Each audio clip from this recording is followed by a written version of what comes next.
Hey guys! Today I want to share a story about improvement, getting completely destroyed, and continuous learning. If you just want to skip to the part when I get wrecked, go to this timestamp. Alright, still here? Then let's begin. The story starts with my friend Paul. You might recognize him as some random guy from a couple of my previous videos, but to me, Paul and I go way back. Back when I trained to play in the Junior Nationals in LA, Paul was doing an internship in Santa Monica at a company we all know, Google. Back then, he was just picking up badminton and we happened to train together. Back then, to be completely honest, Paul was pretty bad and I'd easily beat him.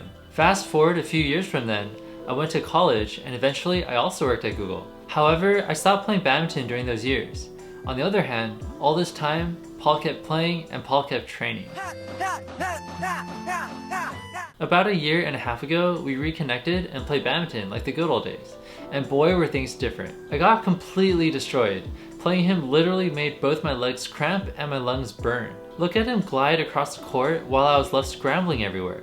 Now, at this point you might think that this is where Paul is the protagonist, the hero of the story, but come on, this isn't badminton with Paul, this is badminton with Jeffrey.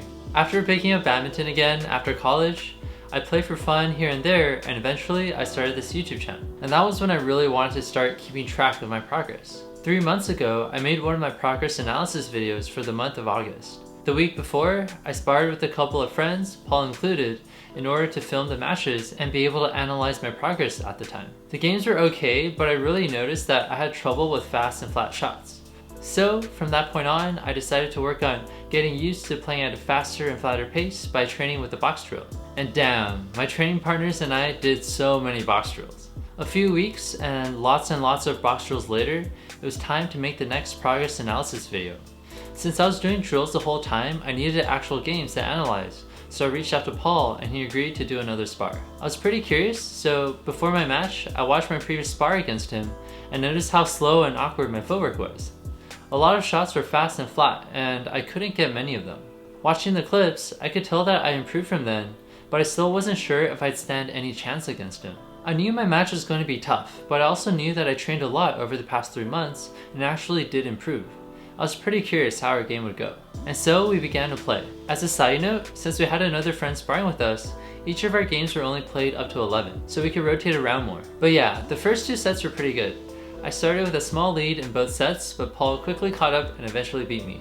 We were also both warming up, but I felt like I was able to keep up, so I was pretty happy about that. Check out this sick net battle though.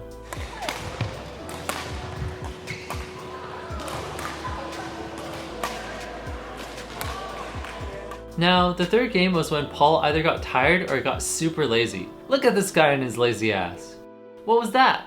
That's not the Paul that I know. And then we got to the fourth game, which I think was my best game of the night. Paul was still not in the greatest state, but I was playing the best that I could. Yes, there were still mistakes, but I was moving well and I was hitting shots that I was happy with. And check out that finish. Honestly, I felt kind of like Lindan at that point.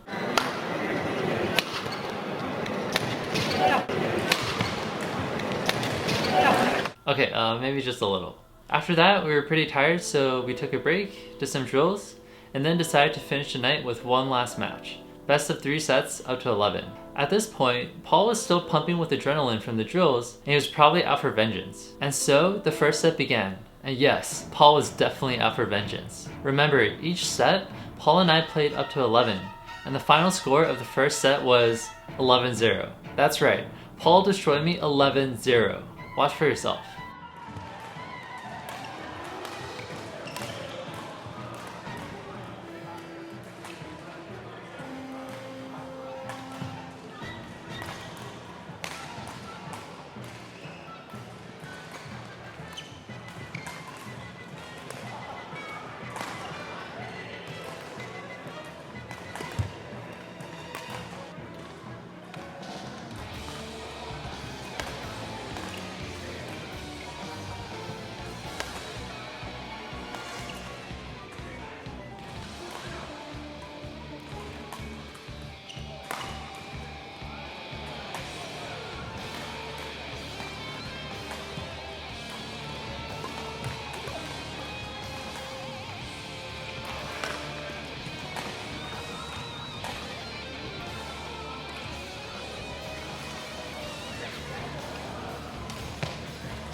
Pretty brutal, right? After that, we quickly went into the second set and it was pretty much the same.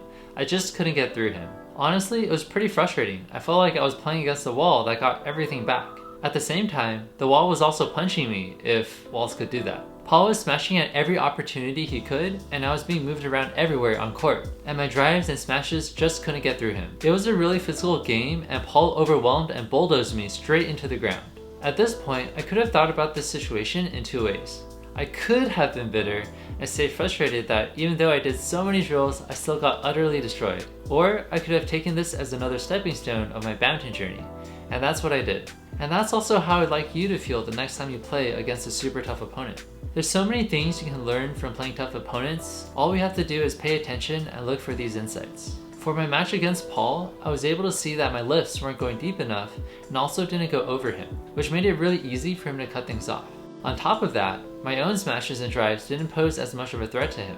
But overall, I was able to experience a pace of badminton that was way faster than my usual games. Now, remember how I said at the beginning of the video that this was a story about improvement, getting destroyed, and continuous learning? I think it's important to note that even though the gap between me and Paul is still pretty wide, I was nevertheless able to see the improvement. I think a good example of my improvement is this rally where Paul hit to my backhand.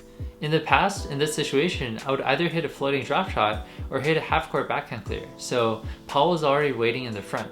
However, for the past 3 months, I've actually been working on my backhand clear, so I was able to hit it over him and get myself out of trouble. Overall, I was able to keep up better than before, play better at a faster and flatter pace, and most importantly, discover what to work on next. This is also just another step in my journey, and I'm excited to see where I go and what I become. If you're interested in a more in-depth analysis of my progress over the past 3 months, and also my goals for the rest of 2019, head on over to my October progress analysis video and my Jeffrey's rest of 2019 goals video. Anyway, that's it for this video. If you liked the video and my other ones, consider liking, subscribing, and joining our Facebook group. I created the group because I felt like a lot of the online badminton communities just weren't that active, and I wanted to create a place where all of us can share tips, ask questions, and improve. So I've been posting there about once every few days, and some others have started asking questions, and it's just really cool to see everyone helping each other out and talking about badminton. I also posted my recording of the men's doubles final match at the World Championships. So if that interests you, then join the group. I'll leave the link below. As always, thanks for watching, and I'll talk to you soon. Bye.